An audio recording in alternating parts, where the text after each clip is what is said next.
è da 2 anni che volevo avere con noi il professor Frey, e ora nel suo caso leggerò anche una breve bio, molto breve perché sennò non potrebbe fare la lezione se dovessi leggere tutto il CV. È professore ordinario di economia e gestione delle imprese, prorettore alla terza missione al trasferimento tecnologico e coordina il laboratorio sulla sostenibilità e dirige il master in gestione e controllo dell'ambiente, economia circolare, gestione efficiente delle risorse, master GECA, della Scuola Universitaria Superiore Sant'Anna di Pisa. È inoltre docente dello IUS di Pavia e tiene i corsi sulle tematiche della sostenibilità presso l'Università Cattolica di Milano, la LUISS di Roma, dove è Senior Fellow della Business School. Dal 2023 è coordinatore del centro di ricerca interdisciplinare sulla sostenibilità e il clima. È presidente del Global Compact Network Italia, organismo delle Nazioni Unite, presidente del comitato scientifico di Simbola, Fondazione per le Qualità Italiane, membro del comitato esecutivo del Turing Club Italiano, membro del comitato scientifico di Fondazione Cassa Depositi e Prestiti e vicepresidente di Fondazione Minproprio. Ecco, il tema della lezione in qualche modo è forse il più tecnico, quello del professor Frey, ma è veramente quello che in qualche modo diciamo a cui aggetta un po' tutta la giornata alla fine, da un punto di vista perlomeno del poter mettere a terra certe indicazioni, magari anche desideri che si sono ascoltati. La lezione è su politiche internazionali e strategie delle imprese nella trasformazione verso un'economia più sostenibile. Marco, a te la parola, sei ora al comando. Grazie mille. Io condividerei una presentazione. Eccoci. Allora, il tema è quello che è appena stato detto. Io ho provato ad articolarlo in 4-5 step, vediamo un po' riguardo a come discuteremo delle tematiche se arriviamo fino in fondo alla presentazione che ho preparato. Partiremo dal concetto di sostenibilità, tra l'altro che vorrei che fosse declinato insieme a voi rispetto anche alla vostra prospettiva. Okay. È un punto importante condividere più che trasferire a voi una definizione di sostenibilità. Quello ci metteremo un minuto e invece, come vedrete, sulla prima slide passeremo un po' di tempo perché merita di essere trattato anche in relazione all'attualità attuale dal punto di vista delle politiche internazionali.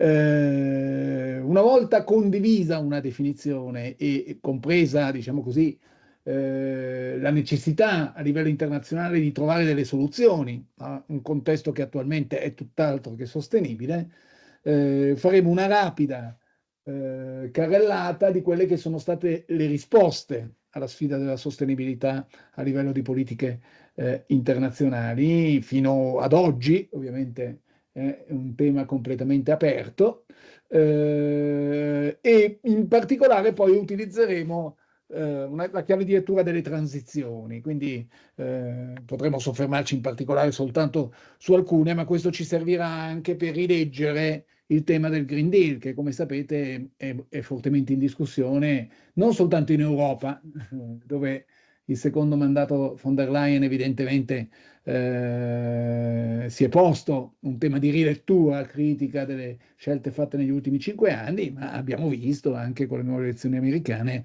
si utilizza questo termine Green Deal in senso esteso, non soltanto come una politica messa in campo dalla Commissione europea.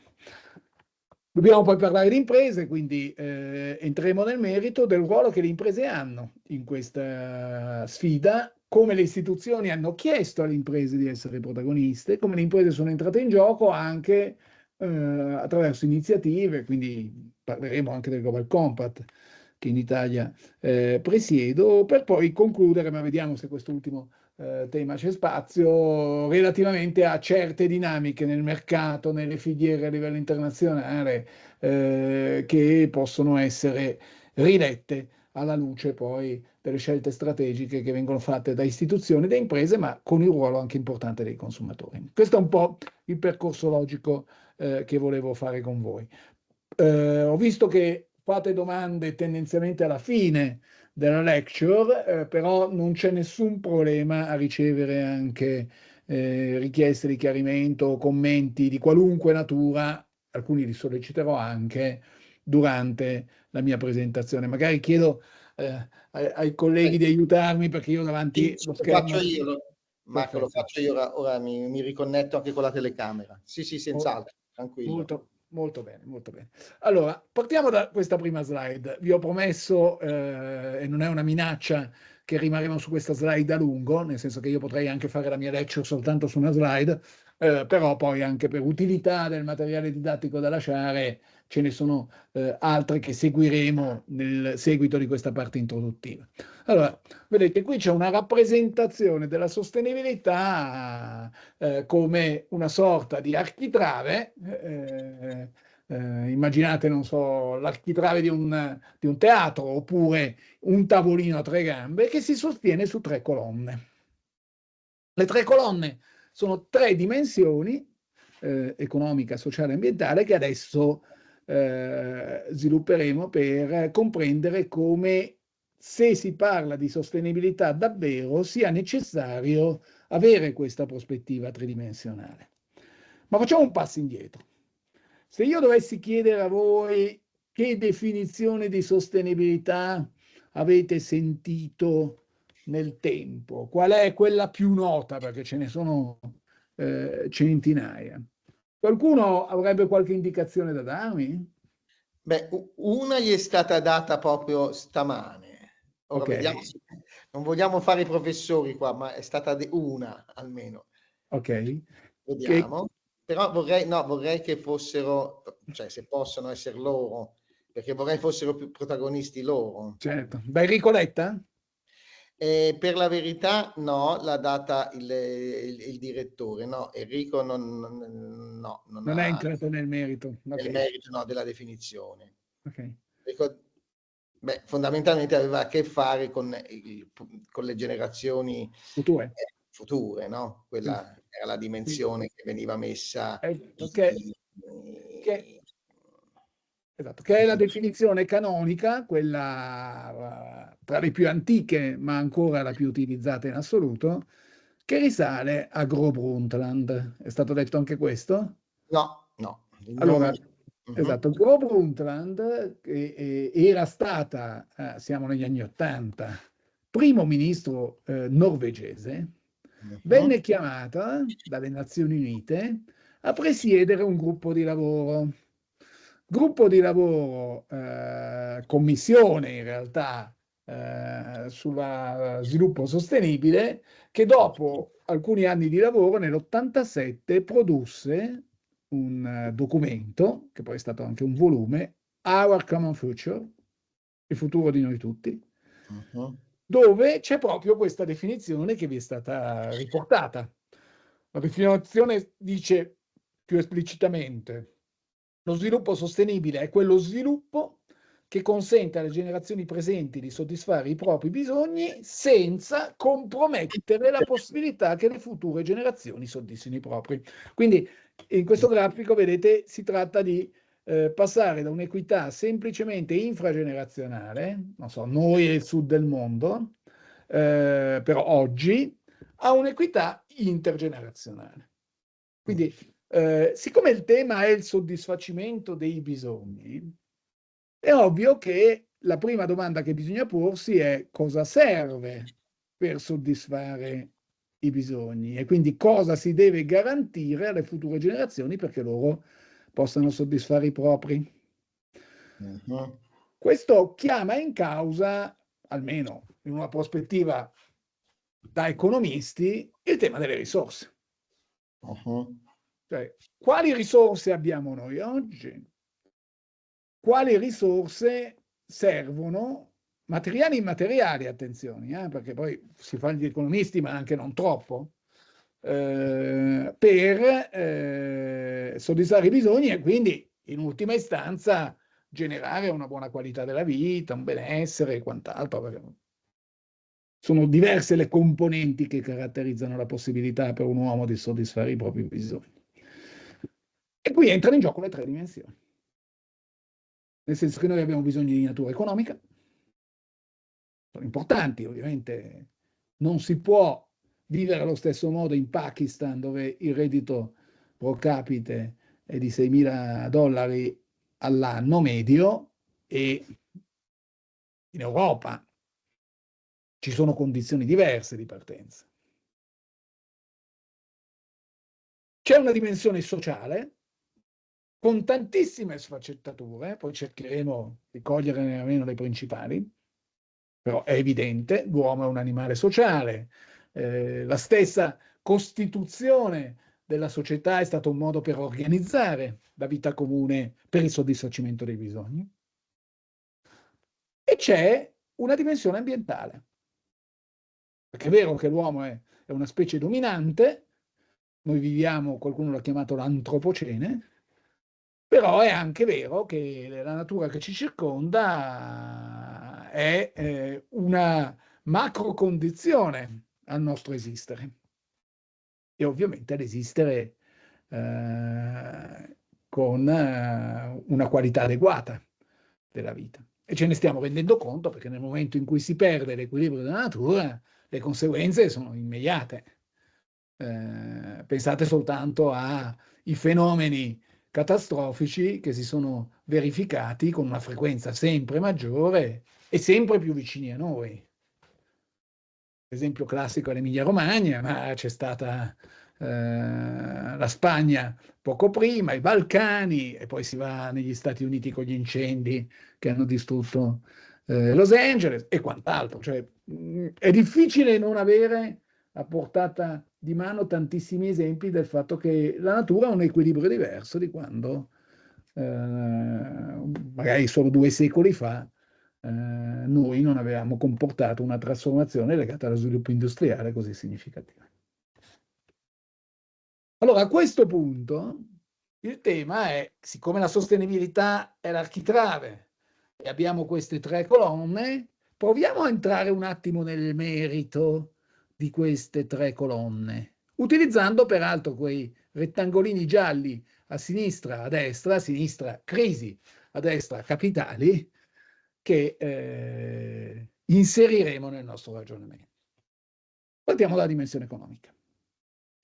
Allora, dimensione economica. È evidente che se noi pensiamo in una prospettiva intergenerazionale e se ci mettiamo nella logica più semplice, che è quella di individui o delle famiglie che noi abbiamo, il tema della dimensione economica diventa abbastanza semplice. Noi abbiamo ricevuto, e qui usiamo sulla destra il concetto di capitale, dalle generazioni presenti, un capitale, è indubitabile.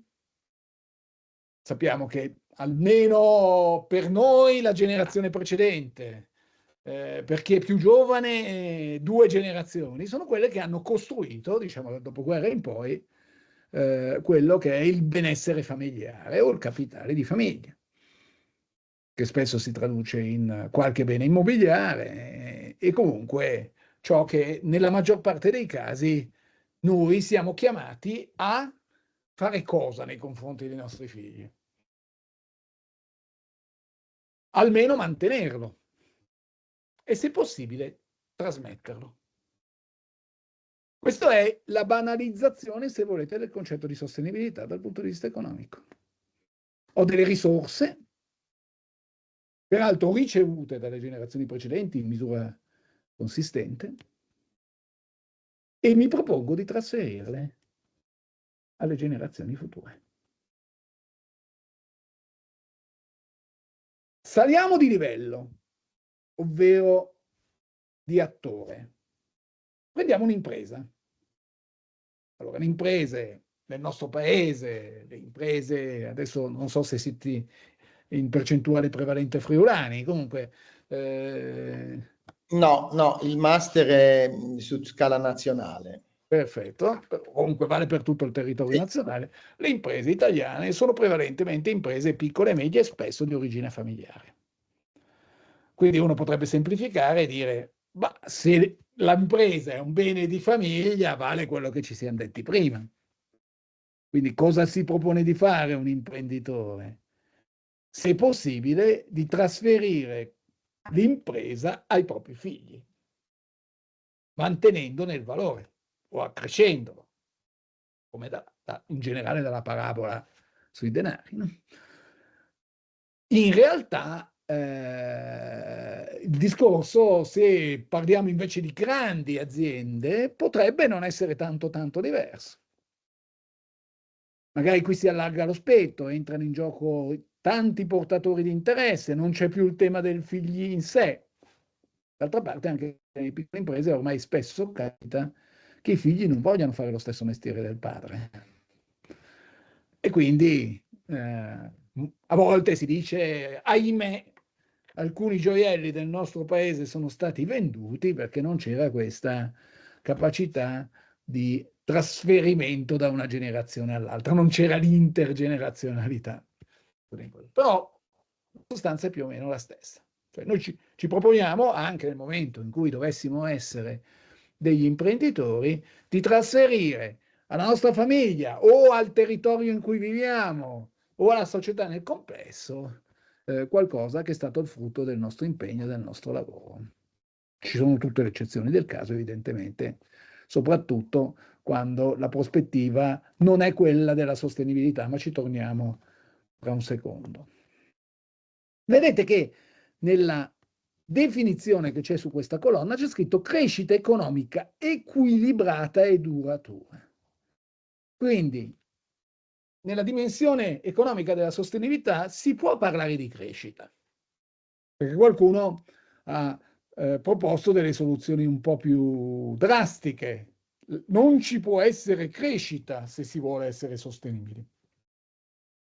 Non so se qualcuno di voi ha letto Latouche, Sergei Latouche, che parla di decrescita felice, dando un modello per cui di fatto, se vogliamo essere sostenibili, dobbiamo ritrovare un equilibrio che è un po' simile all'equilibrio che avevamo in passato, quando non c'era l'industrializzazione, in cui, per esempio, in un mondo prevalentemente agricolo, le risorse venivano utilizzate al meglio, non venivano sprecate.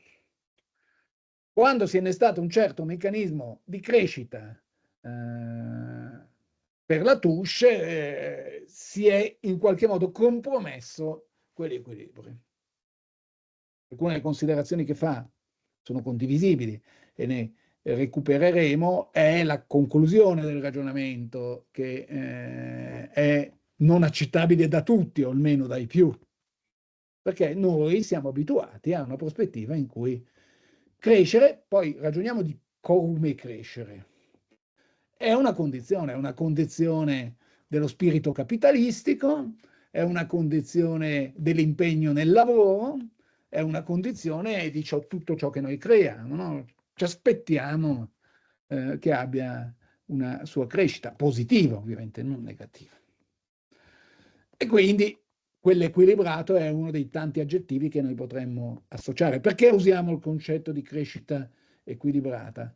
Perché se succede che la crescita crea pochissimi ricchi e una percentuale elevatissima della popolazione che invece vive molto male, è evidente che non può essere un contesto di sostenibilità. Viceversa, bisogna trovare un corretto equilibrio e possibilmente avere sistemi redistributivi. Ma l'altro aggettivo importante è duratura.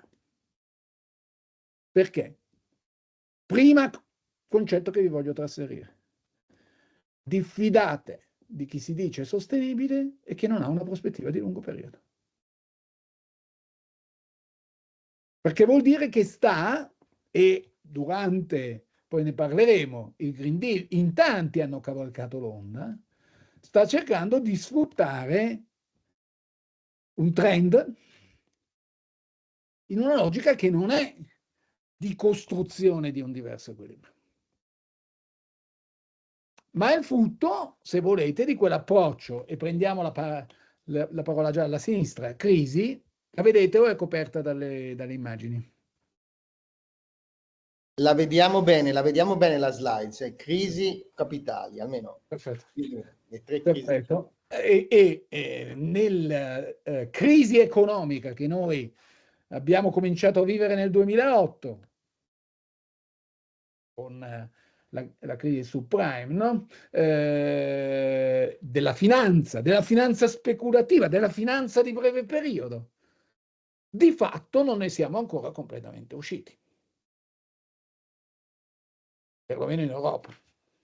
Ecco, una crisi che dura dal 2008 ad oggi sono 18 anni, 17, evidentemente non è una crisi congiunturale di quelle che normalmente ci sono nei cicli economici, ma degli elementi strutturali.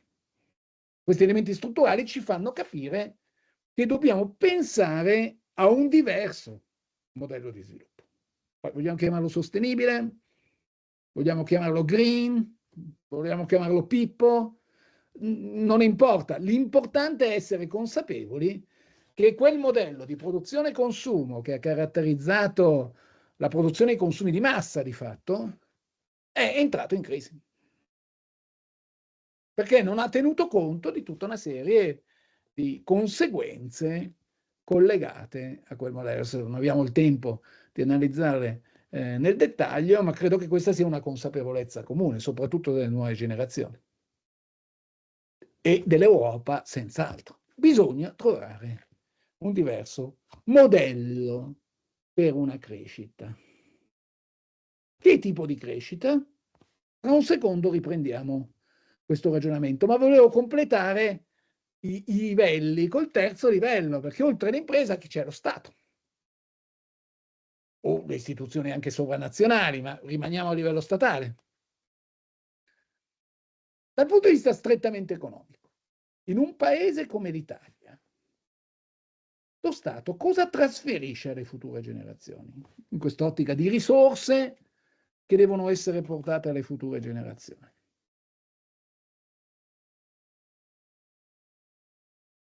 I più giovani di voi cosa si trovano?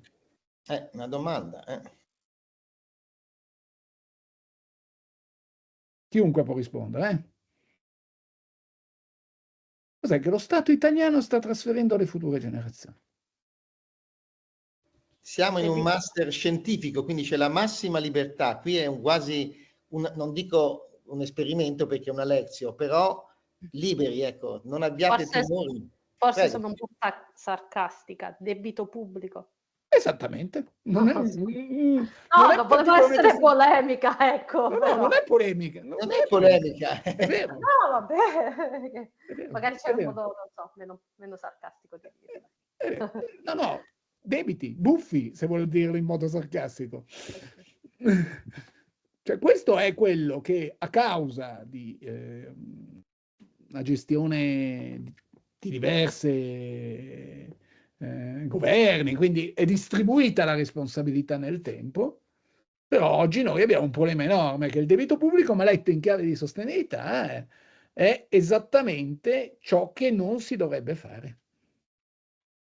Perché trasferire di meno del capitale di cui abbiamo parlato in precedenza, no? Che la famiglia cerca che l'impresa cerca alle generazioni future, ovviamente è un peso lasciato.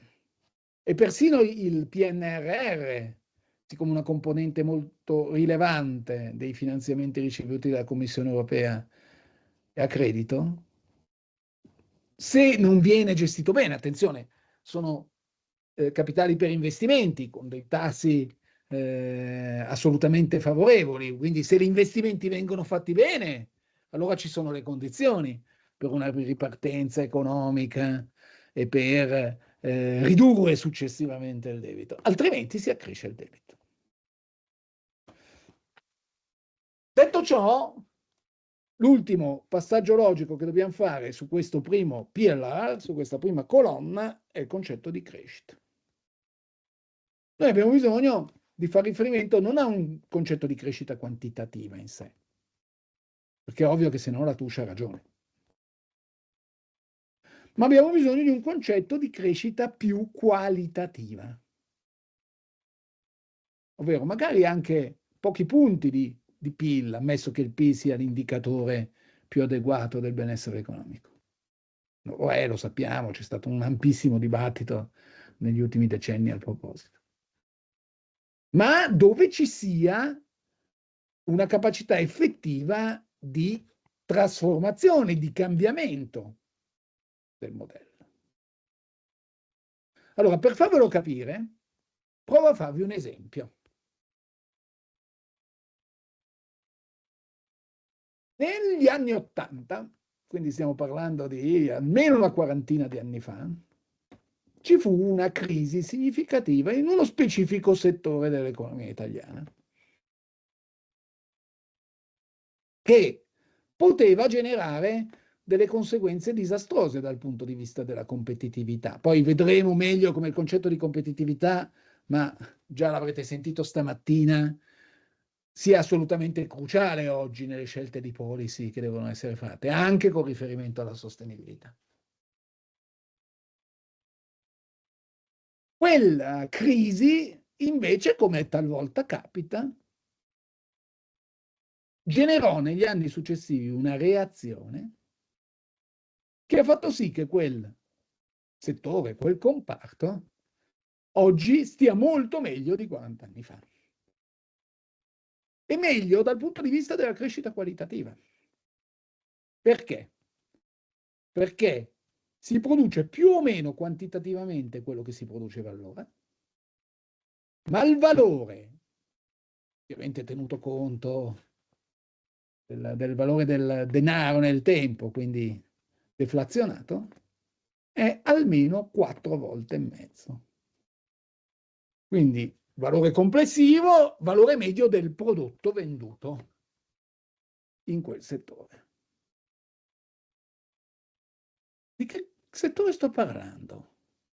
Ovviamente non è facile per chi è più giovane ricordarsi una crisi degli anni '80. Ma io così sparo, vista la lezione di prima, l'automobile. No, l'automobile ha avuto tante trasformazioni, è interessante l'evoluzione dell'automobile. Il prodotto automobile sicuramente oggi costa di più e ha un valore intrinseco decisamente superiore a quello di 40 anni fa, però intanto dal punto di vista quantitativo oggi nel mercato italiano si vendono meno automobili di quelle che si vendevano 40 anni fa per una Sì, serie di motivi. io pensavo che se ne producono di meno, per questo pensavo fosse... No, in realtà se ne produce la stessa quantità. Ah, ecco, se ne vendono solo di meno. Se ne vendono, no, se ne vendono di meno in Italia. In realtà Sì, poi c'è una componente di export molto importante che purtroppo nell'automobile non c'è. Quindi okay. non è l'automobile. Non è un settore manifatturiero come quello dell'automotive.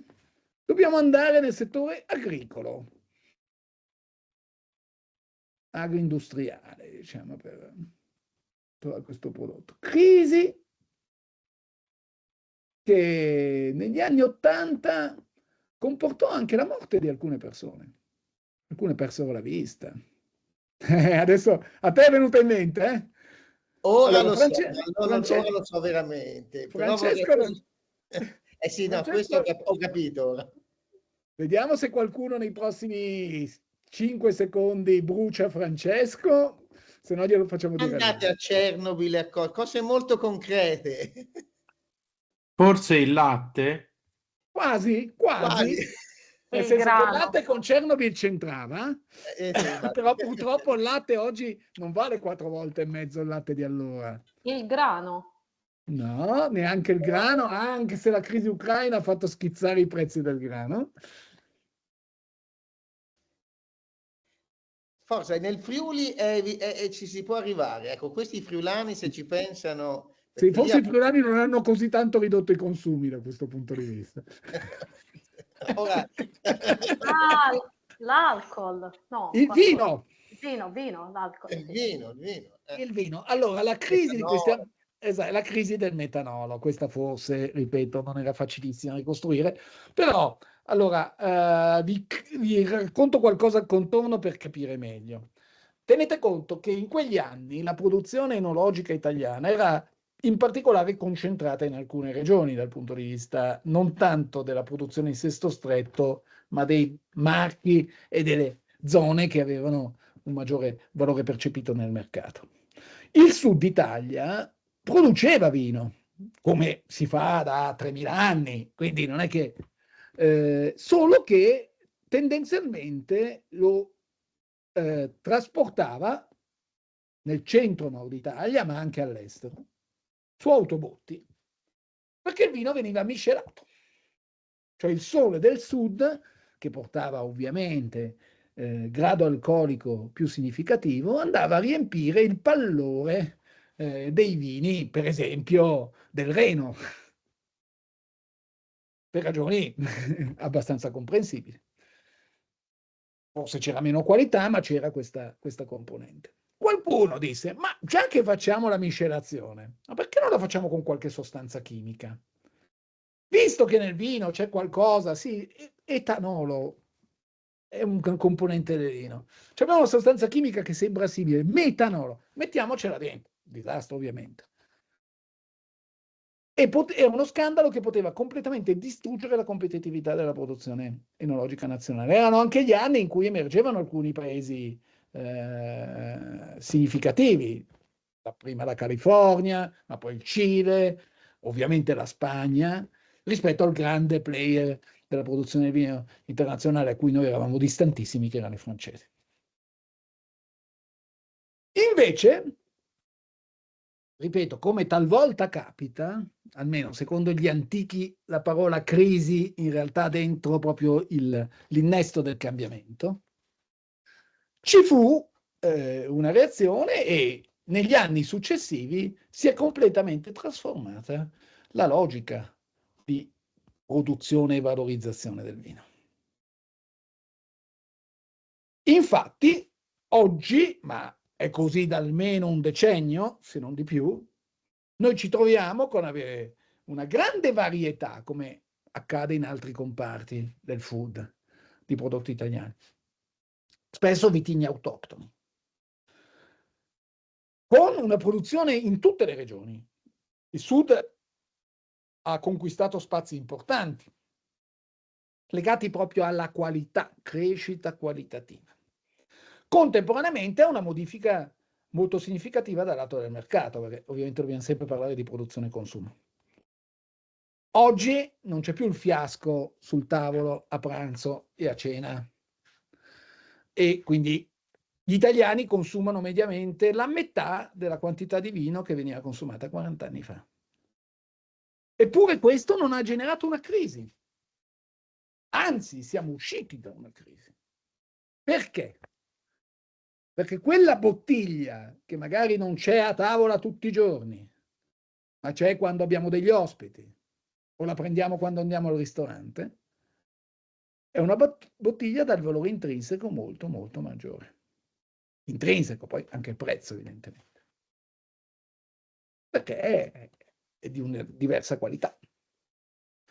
Questo ha comportato anche il fatto che i prodotti italiani pian piano si sono conquistati sempre più spazio a livello internazionale. Noi esportiamo quella metà di produzione che non consumiamo più noi, la esportiamo. E sui vini di qualità è l'80% che va all'export. Allora, questo è il primo elemento. Quindi ci può essere crescita qualitativa. Non produciamo di più, forse addirittura consumiamo di meno, ma l'economia gira pienamente. Attenzione che non è solo questo che fa sì che un modello sia positivo dal punto di vista dello sviluppo economico. Cosa c'è di positivo oggi nella produzione del vino secondo queste logiche? Anche nella prospettiva dell'intergenerazionalità. Molti giovani sono tornati a lavorare in agricoltura, ma non in agricoltura in generale, nel vino.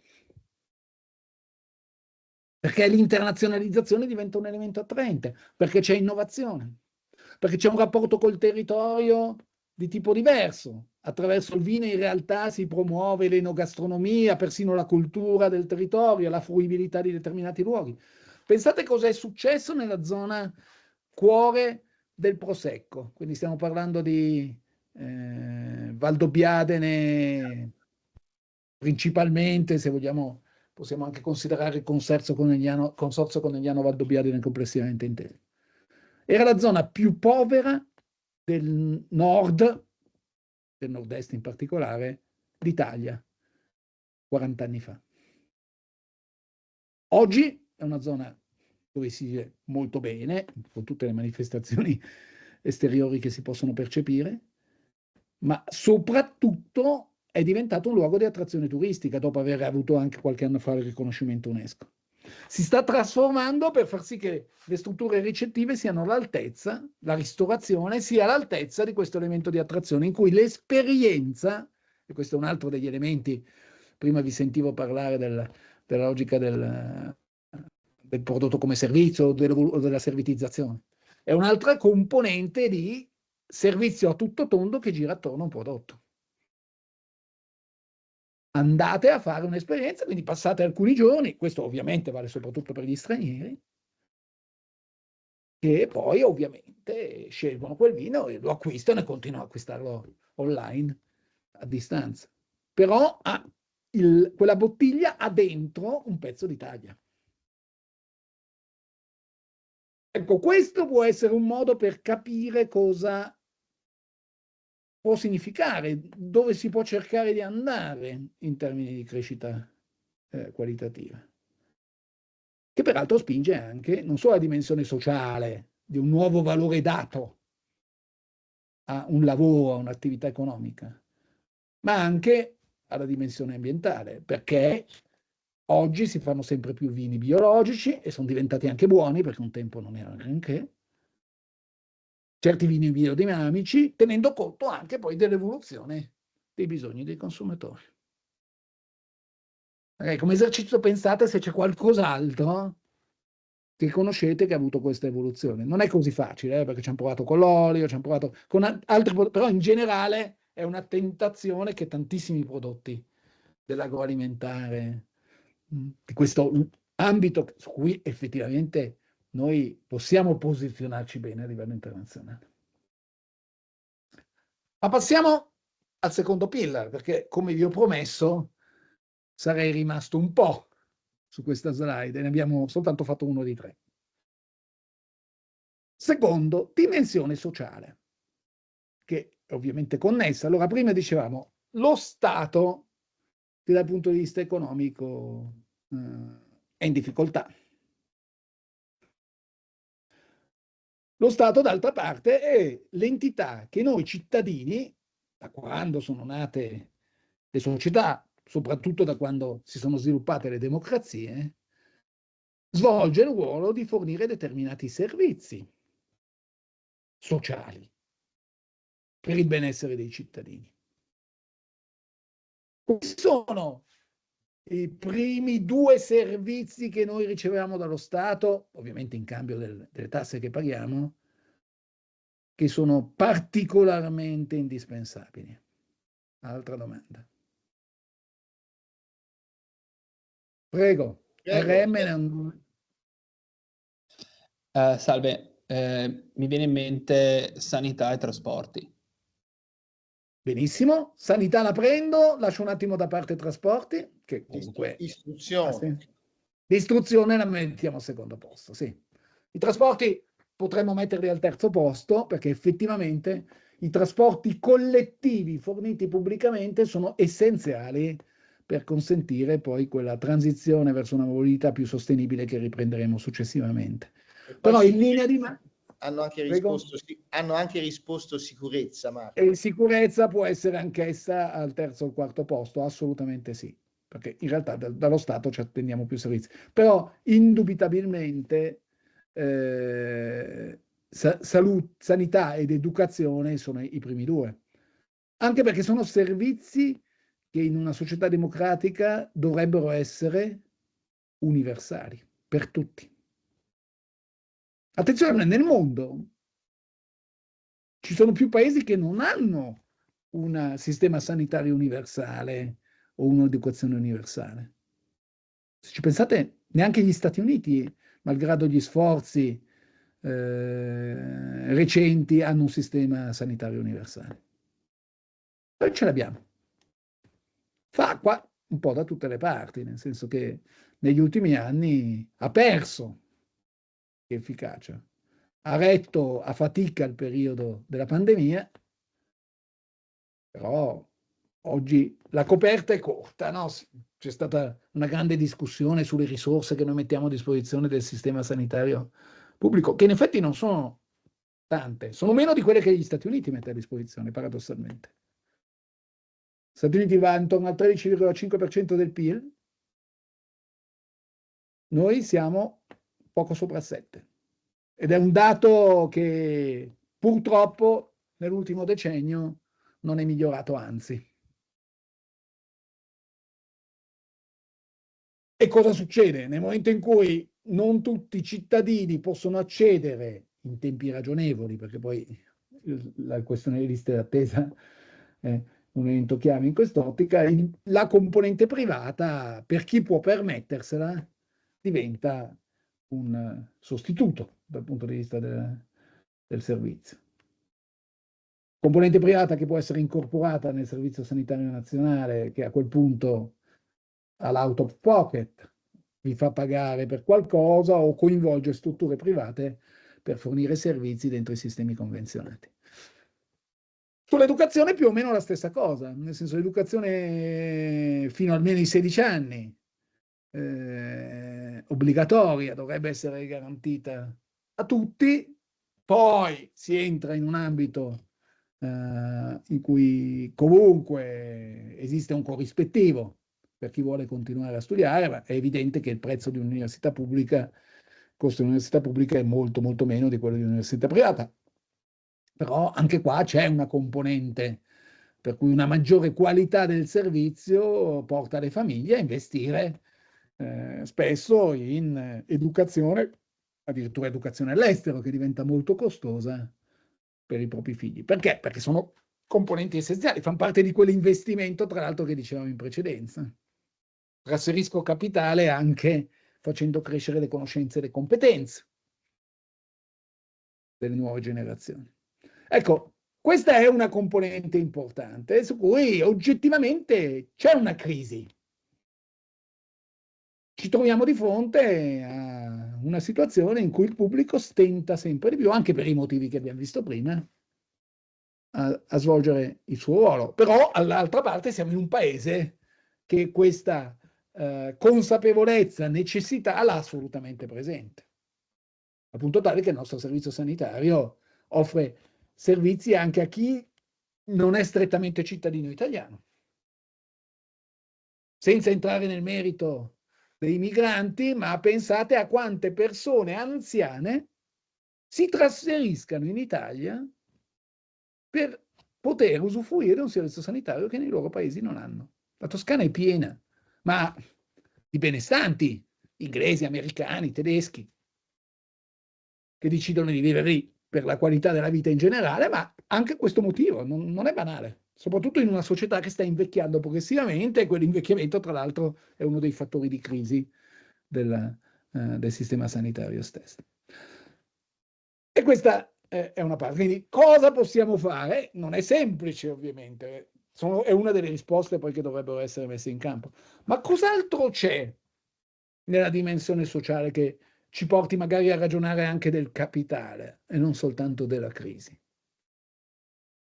Allora, Putnam, che è un noto sociologo, nel definire delle modalità per misurare, delle proxy, per misurare il capitale sociale, al primo posto mette la partecipazione dei cittadini alla vita pubblica, quindi il modo in cui noi siamo parte anche dei processi decisionali che le istituzioni devono prendere. Ovviamente la prima che utilizza è il voto. Quanti cittadini vanno a votare è un indicatore, secondo un noto sociologo, del capitale sociale presente nel nostro paese. Come siamo messi? Purtroppo male. Cioè nel dopoguerra votavano ampiamente più del 90% delle persone. Oggi, se va bene, si supera il 50%. Abbiamo dimezzato il capitale sociale. Vogliamo fare questa semplificazione? E allora come si ricostruisce?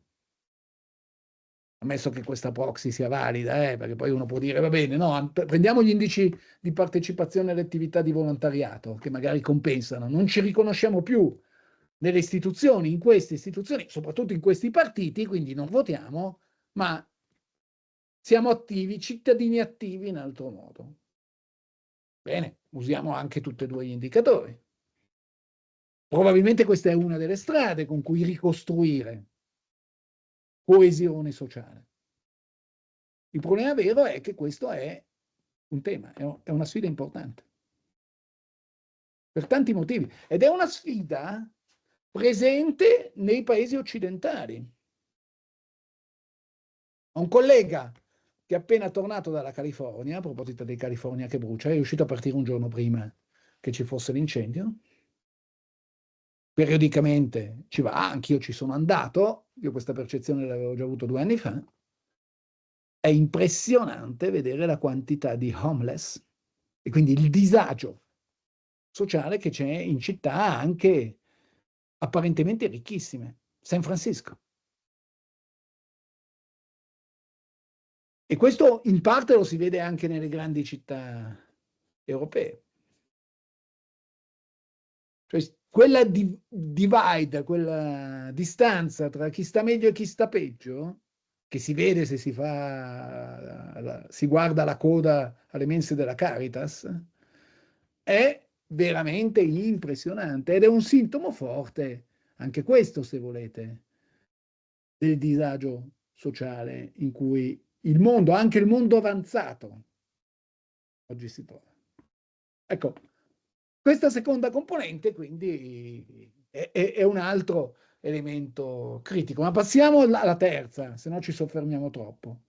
Esiste un capitale ambientale o un capitale naturale? Visto che siamo sul terzo pillar. Fornisce dei servizi questo capitale? E noi abbiamo visto i servizi sociali. Sappiamo che comunque il capitale economico genera una redditività che ci consente di fare certe scelte di acquisto e di vivere. Quali sono i servizi del capitale naturale? Forse il turismo? Forse il turismo? Turismo può essere considerato un servizio, sicuramente. In realtà è un settore che può avvalersi, nel caso di un turismo più sostenibile, dei benefici dell'ambiente in cui si colloca. Qualcun altro? O qualche altro servizio?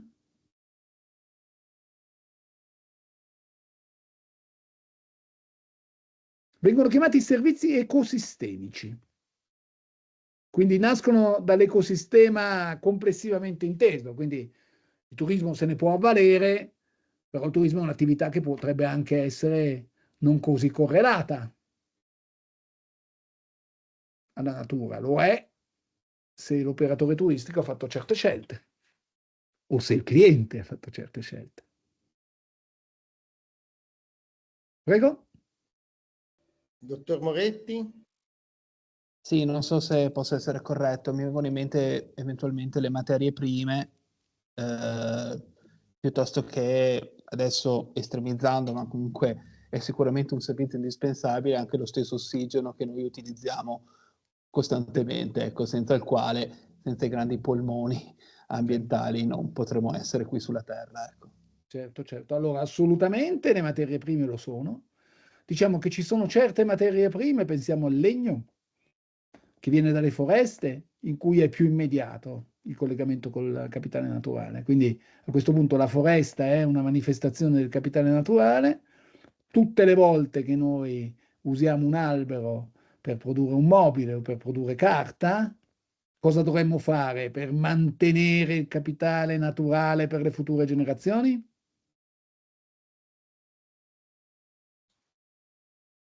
Piantarne un altro. Piantarne un altro. Vedete, questo è sempre per le semplificazioni necessarie quando si comprendono i concetti. Questo è un modo per, diciamo, rigenerare il capitale naturale una volta che noi lo consumiamo.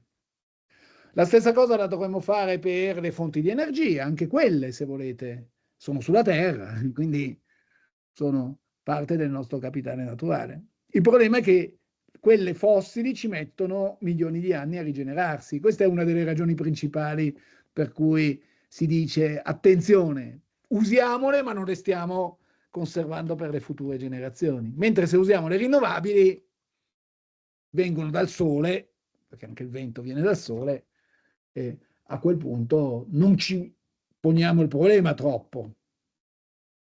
Al di là di tutte le considerazioni, fanno bene, non fanno bene, eccetera, questo è uno degli altri concetti chiave che vi volevo trasmettere. In un modello di sviluppo sostenibile bisogna avere un approccio rigenerativo, se possibile, se vogliamo rispettare questo patto implicito con le generazioni future.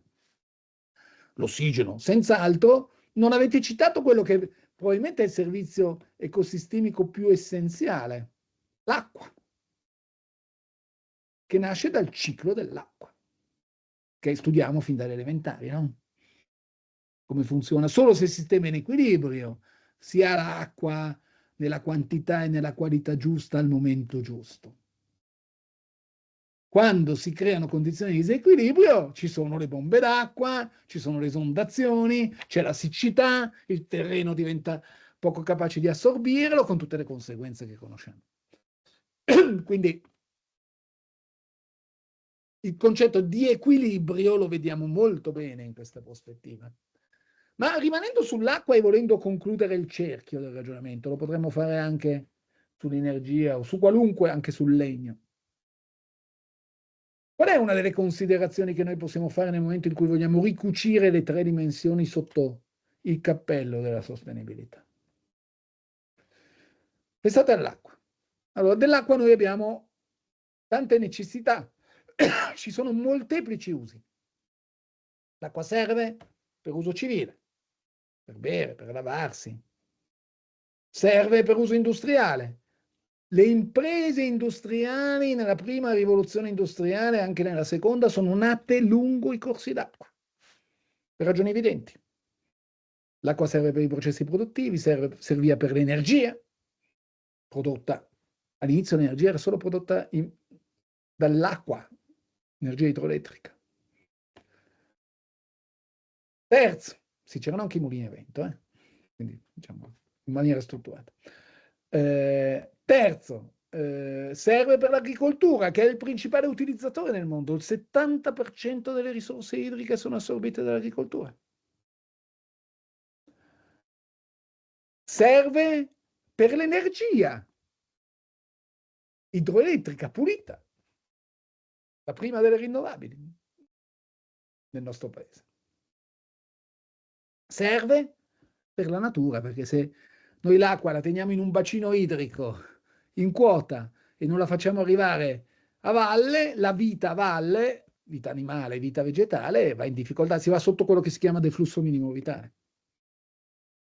E poi serve anche per attività ricreative, sportive, di trasporto, pensate al trasporto fluviale o al kayak.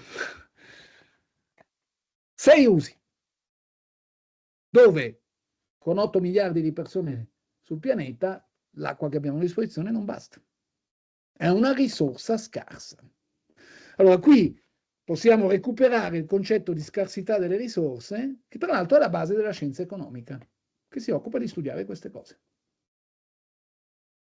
E come si agisce nel momento in cui non ci sono abbastanza risorse per tutti gli usi necessari? O più in generale ci troviamo di fronte a una risorsa scarsa? Persino in un paese ricco di acqua come il nostro, negli ultimi anni è successo più volte. che non ce n'era abbastanza. Che si può fare? Che si può fare per convincere? Pregoci. Io vedo solo Cicci, ma... Sì, a me la prima cosa che viene in mente proprio in un contesto capitalista è aumentare il costo della risorsa. Va bene, questo è un principio economico di base. Nel momento in cui una risorsa è scarsa, se ne aumenta il prezzo. Ma perché se ne aumenta il prezzo? Non per guadagnare di più da parte No, di per chi... scoraggiare, per efficientare l'uso, che se ne fa. Perfetto, benissimo. Concetto chiaro. Per stimolare l'efficienza si aumenta il costo, perché nel momento in cui aumento il costo si crea un'alternativa nella mente del soggetto che svolge l'attività tra investire su, per esempio, tecnologie, tecniche che sono idroefficienti, o efficienti in generale, perché può valere per qualunque cosa, e pagare di più. Quindi l'agricoltore che mette in piedi un sistema di irrigazione goccia a goccia che dà l'acqua esattamente alle piante di cui hanno bisogno e non usando in maniera discriminata, usiamo questo termine, la quantità disponibile. Ok? E vale per tutto. Però così stiamo applicando un approccio economico a un tema, diciamo, di servizio ecosistemico. Però c'è la dimensione sociale. L'acqua è un bene comune.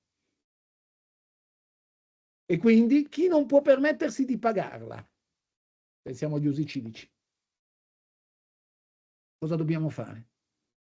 In qualche modo bisogna tenere conto dell'equità di tutti i ragionamenti che abbiamo fatto. Quindi se il sistema deve essere in equilibrio, bisogna anche trovare il modo per cui chi non se la può permettere abbia comunque la disponibilità di quella risorsa nella misura adeguata. Ecco, questo è un piccolo esempio di quello che voglio lasciarvi come un altro dei punti chiave. Se vogliamo ragionare in termini di sostenibilità, dobbiamo cercare, non sempre ci si riesce, di entrare nella triplice prospettiva.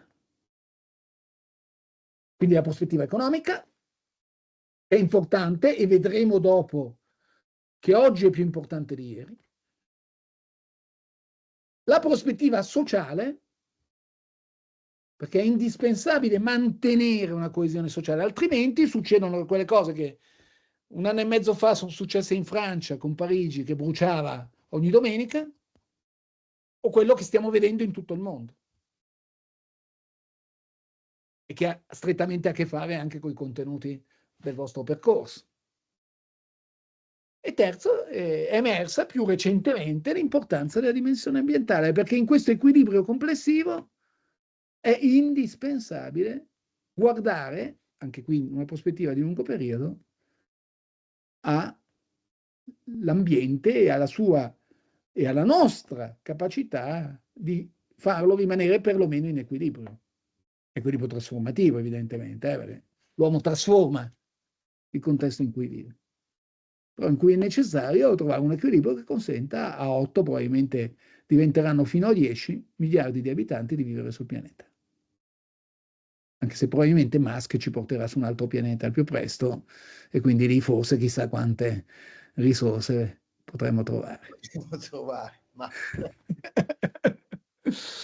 Allora, mi fermerei solo un secondo su questa prima slide, poi andiamo più lisci per la seconda parte del mio intervento, per capire se questi concetti vanno bene anche nella vostra prospettiva, perché poi ovviamente questa lettura della sostenibilità si presta a diverse possibili applicazioni. Però se vi ci ritrovate, prima cosa, e vabbè, qui varrà più o meno il silenzio assenso, immagino, ma anche se calza con gli aspetti più in generale di policy internazionale, di equilibrio geopolitico, di temi che evidentemente, poi dalla slide prossima in poi, cercheremo di declinare. Sono appunto aperte ora gli interventi su questi tre pilastri e alcune delle concetti magari che sono stati espressi anche da pensatori che ci hanno trasmesso le loro conoscenze anche nelle precedenti lezioni. Quindi almeno insomma, è un buon momento per mettere a confronto alcune questioni viste anche di intelligence economica con queste caratteristiche, con questa, diciamo, slide.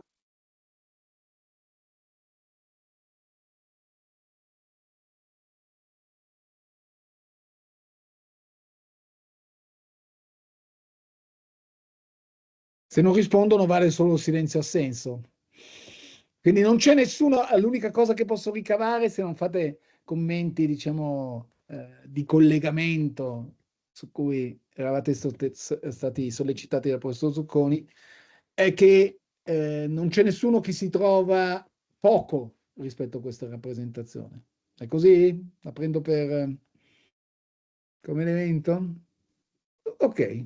Beh, in effetti, Marco, questo consentimi, magari dico io la mia sciocchezza, certo. È difficile non ritrovarsi, no? Il problema come taglio di master, ma ora sono molto curioso delle tue slide successive, è effettivamente come questo poi si possa declinare, no? Con le varie politiche degli stati che invece devono, come dire, prendere, no? Le risorse, trasformarle in politiche poi anche, diciamo, alle volte, diciamo, pure di potenza, comunque che effettivamente questo sbilancia tutto, diciamo. Cioè, Certo. anch'io avrei fatica a dire, mi sembra perfetto, insomma, siano toccate, è difficile, ecco, non essere consentanei con questa slide, sinceramente. Certo. A parte che c'è Antonietta che è scatenata, sì, ma io sono oggi proprio, siamo liberi, siamo per un mondo è un libero. tema su cui Vedo, vada. ragiono spesso e non pensavo di trovarmi, ecco, così coinvolta. Cioè, è difficile non essere d'accordo con questo e non vedere i collegamenti, cioè, non so se serviva questa rassicurazione, però io spesso mi interrogo che nel master è una prospettiva che spesso ci è stata data a livello di Unione Europea. Il fatto che ne siamo 27 e che ne siamo tanti, ognuno va sulla sua strada, insomma non siamo coordinati, spesso a me sembra di percepire, per esempio, il progresso sociale, a volte alcune nazioni lo fa a scapito di altre. Ecco, voglio dire, perché si viene meno d'accordi, per dire, perché io, non so, voglio mettere più soldi nella sanità e non mi adeguo alla spesa per la difesa, che è un esempio basico che un po' è stato fatto, però è difficile essere sostenibili perché il mondo è complesso, la complessità è tanta e quando si inizia a guardare anche fuori dai nostri confini, questa complessità inizia veramente a essere importante e quindi anche questi pilastri che sono indiscutibili a volte hanno delle conseguenze etiche e internazionali, insomma, a volte le facciamo ma a scapito di altre, questo voglio dire. Certo. Sì. Oppure diminuiamo il consumo di carbone, tanto non so, importiamo da un'altra parte tutto quello che ci serve, non lo so. Oppure non estraiamo noi il petrolio al largo dell'Adriatico perché tanto ce lo facciamo mandare da là. Cioè, voglio dire, tutto si fa, però poi bisogna anche vedere dove si va a sfociare, no? Per non farlo. Se veramente viene fatto in un ecosistema che non ha ricadute su altri importanti, ecco. Chiarissimo. Ci sono altri due partecipanti, prego di manifestarsi. Io stavo riflettendo invece stavo guardando un attimino appunto i principi ispiratori e mi stavo stupendo del fatto che tutto sommato coincidono anche con i principi guida del manuale del STIMIC NATO, quindi della gestione della fase di tregua tra la fase di combattimento e quella di raggiungimento della pace, di come questi siano tutto sommato esattamente gli stessi criteri con cui vengono coltivati i rapporti con attori, stakeholder e popolazione per riuscire a giungere all'end state desiderato. Quindi devo dire che non so se può essere utile per la discussione. No, Grazie. lo è molto. Noi nel master abbiamo insegnato, lo vedrete anche, abbiamo anche nel volume curato dal generale Giuseppe Santomartino, proprio questo approccio anche lì con grosso numero di indicatori sul concetto di pace, la distinzione tra pace, tregua e invece armistizio, oppure semplicemente quello che stiamo vedendo ora, che è una cosa ancora intermedia. Cioè è molto importante questo discorso di Camillotti, mi sembra, se non sbaglio. Sì, Fabio, sì, sì.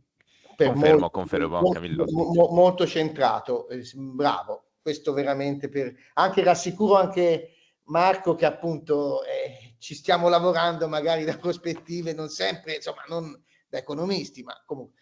E Giacomo Della Rosa, dottor Della Rosa, velocemente.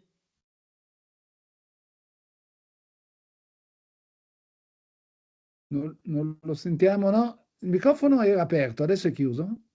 Riproviamo? Dottor Della Rosa, prego. Forse non riesce a farsi sentire. Vabbè.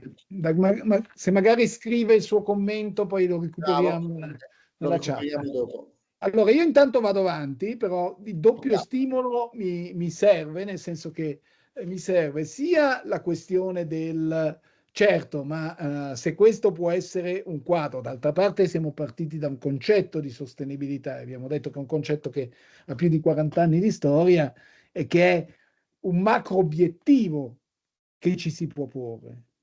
Dopodiché le difficoltà nel perseguirlo sono enormi, soprattutto nel momento in cui non esiste una capacità a livello internazionale di muoversi in una prospettiva pienamente multilaterale, che è ciò che è avvenuto negli ultimi anni, sicuramente, forse negli ultimi 20 anni. Cui si è persa quell'orientamento alla multilateralità che nel 1992, con la conferenza di Rio de Janeiro sulla sostenibilità, in realtà c'era. Quel lavoro fatto dalla Brundtland, Our Common Future, portò, e i documenti del 1992 da questo punto di vista sono ancora ad oggi, forse quelli più elevati, in termini di capacità dei capi di governo della maggior parte degli stati presenti lì, perché erano rappresentati dai capi di governo, di arrivare a sia un documento finale della conference, ma soprattutto ad altri documenti a corollario, uno dei quali molto corposo si intitolava Agenda 21, che era un quadro di ciò che si sarebbe dovuto perseguire. Ovviamente il tema ambiente era principale all'interno di quell'elaborazione nel XXI secolo, per oggi. Quindi diciamo che le difficoltà sono insite e poi le potremo dettagliare sia a livello europeo che nelle dinamiche extraeuropee. Comunque procedo con la seconda slide che ci dice, abbiamo detto cos'è la sostenibilità, ma dobbiamo prendere atto che il mondo è insostenibile. Questa è una rappresentazione presentata in un report dell'UNEP, United Nations Environmental Program, per un'altra conferenza, 20 anni dopo Rio, Rio Plus 20. Siamo nel 2012, si organizza, le Nazioni Unite organizzano un'altra conferenza internazionale per rilanciare la sostenibilità che, come avevo detto in precedenza, dopo Rio aveva un po' stentato a decollare. Siamo nei pieni anni in cui quella logica multilaterale che dicevo in precedenza è entrata particolarmente in difficoltà e nel preparare questa conferenza, come avviene sempre, vengono prodotti dall'OCSE, dall'UNEP, documenti in generale molto interessanti. Tra l'altro il documento dell'UNEP introduce o valorizza il concetto di green economy già allora, ma dentro questo documento c'è questo grafico che fa vedere come le tre dimensioni della sostenibilità, qui rappresentate su due assi per ragioni di bidimensionalità evidentemente, due delle dimensioni economica e sociale ce l'abbiamo sull'asse della scisse, quella orizzontale, e una sull'asse verticale, quella ambientale. Allora, cos'è l'indicatore che misura la dimensione economico-sociale della sostenibilità. L'indice di sviluppo umano, Human Development Index, molto usato a livello internazionale, che caratterizza le diverse nazioni sulla base di un indice composito fatto da 3 principali variabili. Allora, 2 sono sociali e sono salute, in termini di aspettative di vita, ed educazione. Quindi quei 2 elementi che abbiamo sottolineato in precedenza, essere chiave della dimensione sociale. Per la parte economica, ahimè, PIL pro capite. Ahimè, perché è un indicatore, abbiamo detto, imperfetto del benessere economico, però è quello che si usa di più. A questo punto viene fuori un indice che va da 0 a 1, non so quanti di voi lo conoscano, però è molto diffuso, e si sta molto bene quando si è tra 0,8 e 1. Diciamo che si sta bene comunque tra 0,7 e 1. In quell'area lì, dove c'è un high, elevato human development, vedete che si concentrano, soprattutto nella fascia sopra 0,8, alcuni paesi in particolare. Vedete, c'è una grande prevalenza del colore blu, che se andate a leggere sopra sono i paesi europei. Ovviamente ci sono tutti i verdi, Nord America, e alcuni di altri contesti, Middle East, Emirates, piuttosto che Arabia Saudita, in Asia c'è il Giappone, la Corea del Sud, sono i paesi occidentali che stanno molto bene. Di contro chi sta decisamente male? I gialli, gli africani. E poi il resto del mondo è abbastanza distribuito in mezzo. Prima considerazione. Andiamo a cercare di capire qual è il trend, perché la spinta verso stare sempre meglio, avere migliori condizioni di salute, una migliore educazione c'è in tutto il mondo. Quindi nel tempo, e ci sono anche rappresentazioni dinamiche di questo grafico, cosa succede? Che ci si sposta verso destra, ed c'è stato un po' un miglioramento negli ultimi decenni, ma verso l'alto al tempo stesso. E verso l'alto cosa vuol dire? Vuol dire che andiamo a considerare la terza variabile, quella ambientale. Qui è misurata come impronta ecologica. Cosa vuol dire? In estrema sintesi, quante risorse utilizziamo per stare bene. E vedete che tutti i paesi che stanno bene consumano decisamente di più. In questo caso l'indicatore è il più classico, ma si possono usare l'acqua, l'energia. Questo è il suolo. Suolo fertile consumato in termini di ettari per stare bene. E vedete che si arriva fino a 10 ettari pro capite medi. Problema: quante ce n'è sul pianeta di ettari fertili di terra? Nel 1961, quando la popolazione, visto che un pro capite era circa la metà, poco più, di oggi, c'erano 3,6 ettari pro capite disponibili. Nel 2011 1,8, oggi siamo a 1,6. Quindi abbiamo più che dimezzato la disponibilità di risorse per stare bene, ed è un trend che scende sempre di più. Seconda considerazione, andate a prendere quel rettangolino dove si sta bene in basso a destra e si consuma il giusto, perché a quel punto si prende una quota di risorse pari alla media di quelle che ci sono per. Che paese c'è virtuoso in quel rettangolino? Se lo prendiamo quello grigio scuro, nessuno. C'era, perché poi questa analisi abbiamo detto che è stata fatta più di 10 anni fa. E ce n'erano alcuni al confine, se scendevamo a 0,7. Nessuno europeo.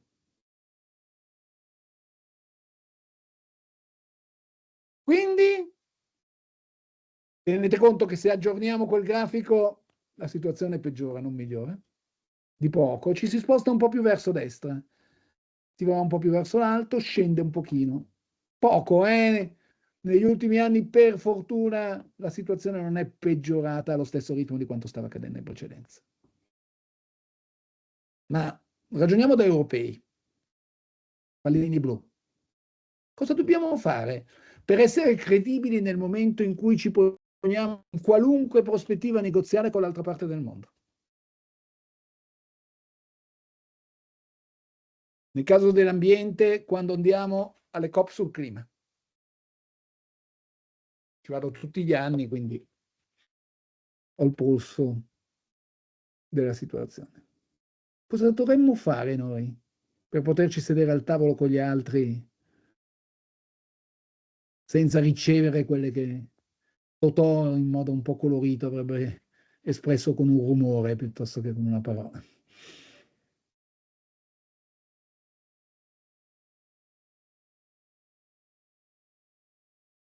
In parte Antonietta l'aveva già detto.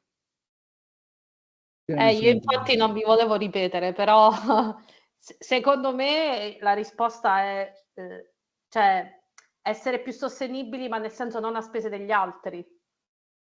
Esatto, e quindi cercare di scendere in quel consumo di risorse, no? Ma cercare di scendere non solo per dire va bene, ci avviciniamo a voi.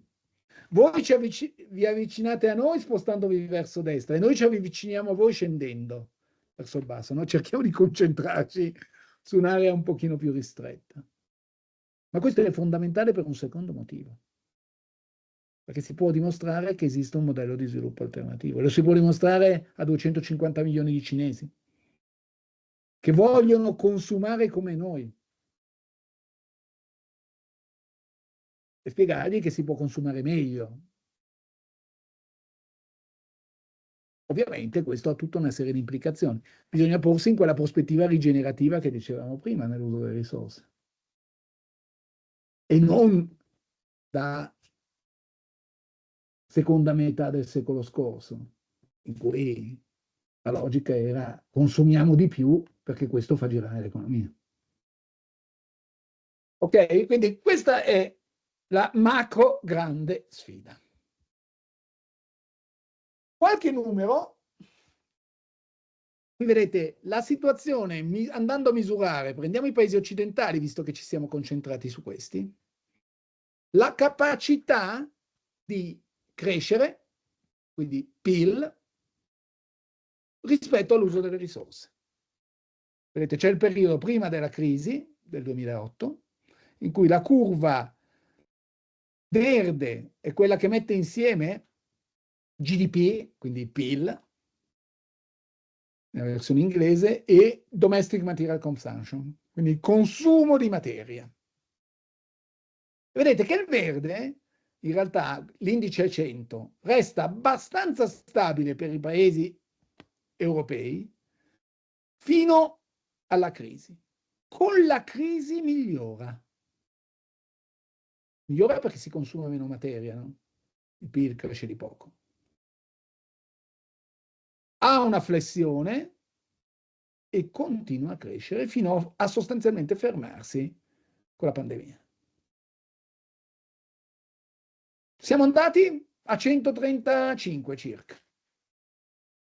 Quindi la crisi ha stimolato efficienza, ed è normale che lo faccia, che ci ha consentito di migliorare il nostro posizionamento rispetto alla curva precedente. Quindi un pochino ottimisti possiamo essere. Lo ha fatto per motivi di consapevolezza della sostenibilità? Ma probabilmente l'ha fatto per ragioni economiche, però va bene lo stesso. L'importante poi è assumere consapevolezza che questo è un percorso da continuare assolutamente. E cosa comporta ciò dal punto di vista comparativo con il resto del mondo? Qui l'indicatore utilizzato è lo stesso e mi è ribaltato, in termini di tonnellate pro capite, sono numeri che fanno accapponare la pelle, che noi consumiamo ogni anno, sempre media per individui. Allora vedete che tra 2000 e 2008 c'era stata una crescita del consumo pro capite. Eravamo ancora nella fase in cui si poteva fare, il portafoglio era un po' più pieno e c'erano certi tipi di attitudini. E in Europa siamo arrivati a 17 tonnellate pro capite di materia consumata. Voi dite, ma come si fa? Cioè, i rifiuti che produciamo saranno 500 kg l'anno. Come si arriva a 17 tonnellate? E c'è dentro tutto, perché è il pro capite delle costruzioni, delle infrastrutture in un paese. E poi però con la crisi scende, vedete, scende, c'è quel contrario abbiamo visto qui, no? Di quel flesso che vedevamo, e poi però purtroppo il pro capite si stabilizza. Quindi non siamo riusciti dal 2013 in poi a migliorare granché la nostra produttività nell'uso della materia. Viceversa, il resto del mondo c'è tutto. Dagli Stati Uniti al Bangladesh, per intendersi, quindi è un medione imperfetto. Però il resto del mondo in realtà migliora dal punto di vista cioè migliora, peggiora, se vogliamo, il livello di consumo, quindi si avvicina all'Europa. L'Europa arriva a un punto, se noi avessimo proseguito in quella linea, probabilmente saremmo anche riusciti ad intercettare la linea del resto del mondo. Anche loro si stabilizzano. Però, tutto sommato, questo è un relativo buon segno dal punto di vista della competitività europea, è un pessimo segno dal punto di vista della situazione mondiale nell'uso delle risorse. Vediamo un po' adesso il quadro delle politiche. Quindi questa è la situazione, con l'Europa che qualcosa ha fatto, ma poi qualcosa ha cercato di fare successivamente. E abbiamo 4 macro dimensioni che vi voglio rappresentare. Le politiche internazionali, dove il riferimento a livello di Nazioni Unite è sicuramente l'Agenda 2030 del 2015, quindi siamo al 10° anno dell'agenda che credo tutti conosciate, che ha definito la sostenibilità come elemento chiave delle politiche internazionali delle Nazioni Unite. E sempre nello stesso anno l'accordo di Parigi, che ha sbloccato poi in quel momento il tema del clima come tema, se volete, bandiera, la punta dell'iceberg dentro le tematiche della sostenibilità o almeno di quelle ambientali della sostenibilità. Per l'Europa abbiamo il Green Deal del 2019, a cui è interessante agganciare anche il Sustainable Finance Action Plan. Perché il tema delle risorse necessarie era già allora, non lo è stato soltanto poi col documento Draghi e Letta messo in evidenza quante risorse servono per. C'era già consapevolezza. E quindi il ruolo del settore finanziario rispetto all'economia reale. Quindi questi sono 2 mondi che meritano di essere considerati insieme, soprattutto nel momento in cui noi ragioniamo del Green Deal dopo i 5 anni della Commissione von der Leyen One. 2 o 3 cose sull'Agenda 2030 che forse non sapete. Prima cosa, le Nazioni Unite non è la prima volta che fanno un'agenda a 15 anni, quindi una prospettiva di medio periodo se non lungo, perché l'avevano già fatto nel 2000. Quella sopra è l'agenda del millennio. Cosa salta all'occhio?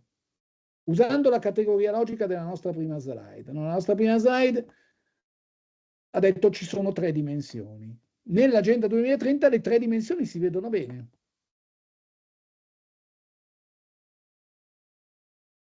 Dove leggete la dimensione sociale?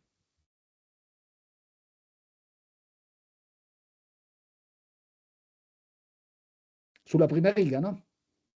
Principalmente, forse fino al 5.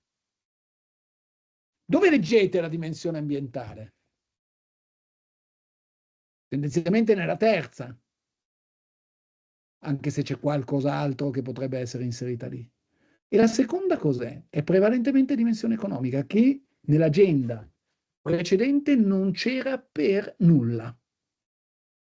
Andate a vedere quella sopra, guardate quegli 8 obiettivi, 8, non 17, meno quindi. L'8 è uguale al 17, quindi diciamo 7 rispetto a 16, perché l'8 è partnership per gli obiettivi o global partnership per lo sviluppo, più o meno sono la stessa cosa. Cioè bisogna lavorare insieme a livello internazionale, la multilateralità di cui parlavamo in precedenza. 6 dei 7 della vecchia agenda, che tipi di obiettivi erano nella nostra lettura tridimensionale? Sociali. E quei 6 noi li ritroviamo in 5, con salute e benessere che ne ha visti arrivare alcuni di quelli che c'erano sopra. No? Quindi le Nazioni Unite nel 2000, nel loro piano quindicennale, ragionavano soprattutto dal punto di vista sociale. Si rendono conto, per motivi di varia natura, in cui anche il passaggio a quella conferenza del 2012 che vi dicevo, Rio +20, è importante, che hanno bisogno di mettersi in una prospettiva in cui la sostenibilità insieme entra in gioco, e tra i motivi c'è anche quello che i temi economici devono essere inclusi, perché non ci può essere una trasformazione sociale se non sei in grado di trasformare l'economia. L'ambiente da 1 diventano molti di più, quantomeno 3, ma ce ne sono di più in realtà, perché sono interconnessi. Anche il 12, consumo e produzione responsabili, è legato al concetto di economia circolare. E questo vuol dire anche che sono interconnessi, evidentemente, ma c'è bisogno delle imprese.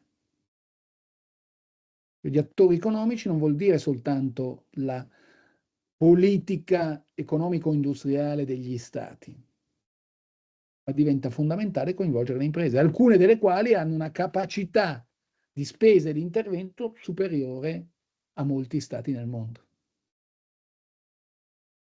Ecco, questi sono alcuni dei fattori chiave dietro questo ragionamento. Come siamo messi? Purtroppo siamo messi male, siamo ai 2/3 del percorso, e ai 2/3 del percorso la situazione è ancora critica. Vedete che se prendiamo l'Italia aveva un verde tra i 17 obiettivi nel 2019 ed era salute e benessere, è arrivata la pandemia. Quindi anche quell'unico verde ce lo siamo persi. Questo grafico in basso a destra è interessante perché mostra il confronto tra il 2010, quadratino rosso, e l'ultima rilevazione. E fa capire quanto sono migliorati gli obiettivi. Attenzione, gli obiettivi sono macro obiettivi, dentro ci sono diversi indicatori, ma non abbiamo il tempo di entrare nel merito. Quello che migliora di più è il numero 12, produzione e consumo responsabile. Se vogliamo anche il simbolino, l'essere più circolari, usare e riusare le risorse a partire dai materiali.